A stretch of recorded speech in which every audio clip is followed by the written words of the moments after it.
निवडणुकीपूर्वी खरोखरच 4,000च्या आत असलेले सोयाबीनचे दर निवडणुका संपताच 5,000च्या वर गेलेत. विधानसभा निवडणुकीपूर्वी राज्य सरकारनं सोयाबीनला 4,892 इतका हमीभाव जाहीर करत हमीभाव केंद्र सुरू केली आहेत. विविध बाजार समित्यांमध्येही व्यापाऱ्यांकडून वाढीव दरानं सोयाबीन खरेदी सुरू केलेली आहे. दरम्यान दर वाढल्यानं शेतकरी समाधान व्यक्त करतायत.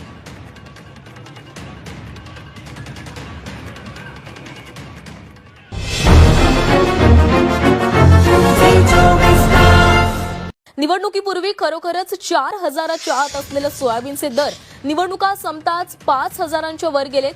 विधानसभा निवडणुकीपूर्वी राज्य सरकारनं सोयाबीनला 4,892 इतका हमीभाव जाहीर करत हमीभाव केंद्र सुरू केली आहेत. विविध बाजार समित्यांमध्येही व्यापाऱ्यांकडून वाढीव दरानं सोयाबीन खरेदी सुरू केलेली आहे.